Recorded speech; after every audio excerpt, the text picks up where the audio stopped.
The reason why frequently grades are not mathematically accurate is the 0 to 100 scale. And the 0 to 100 scale is weighted towards failure. For instance, A's are 90 to 100, so that's an 11-point range.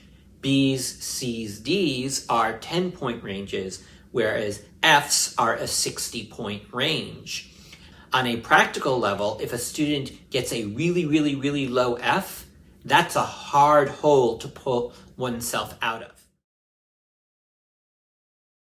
You can use a 0 to 4 GPA-like scale because the difference between an A and a B and a B and a C and a C and a D and a D and an F are all 1 point. So that makes it interval, that makes it mathematically accurate.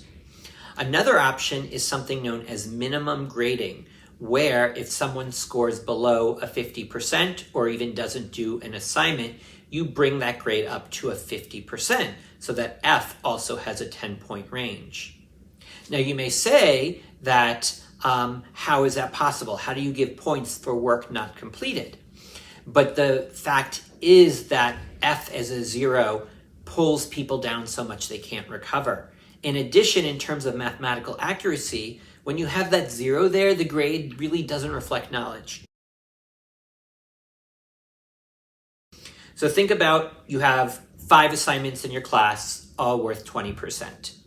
And a student does 4 of them, and on 4 of them, they get an 85%. Well, then the other one they don't do. Be it they don't do it, or they have anxiety during an exam and just turn in a blank exam, which I've had happen to me at times. So if you were to take those 4 85s and a 0, that averages to a 68%. That's a D, and for many departments, you need a C to pass. But that student got B's on 4 assignments. They probably do have a good knowledge of some of the material. But if you use a 0 to 4 GPA scale, where it's 4 B's would be 4 3s, and the F would be a 0, that comes out to an average of 2.4, so a C. Likewise, if you use the minimum grading, where the F is a 50 rather than a 0, that averages out to a 78, also a C, more reflective of a student's knowledge.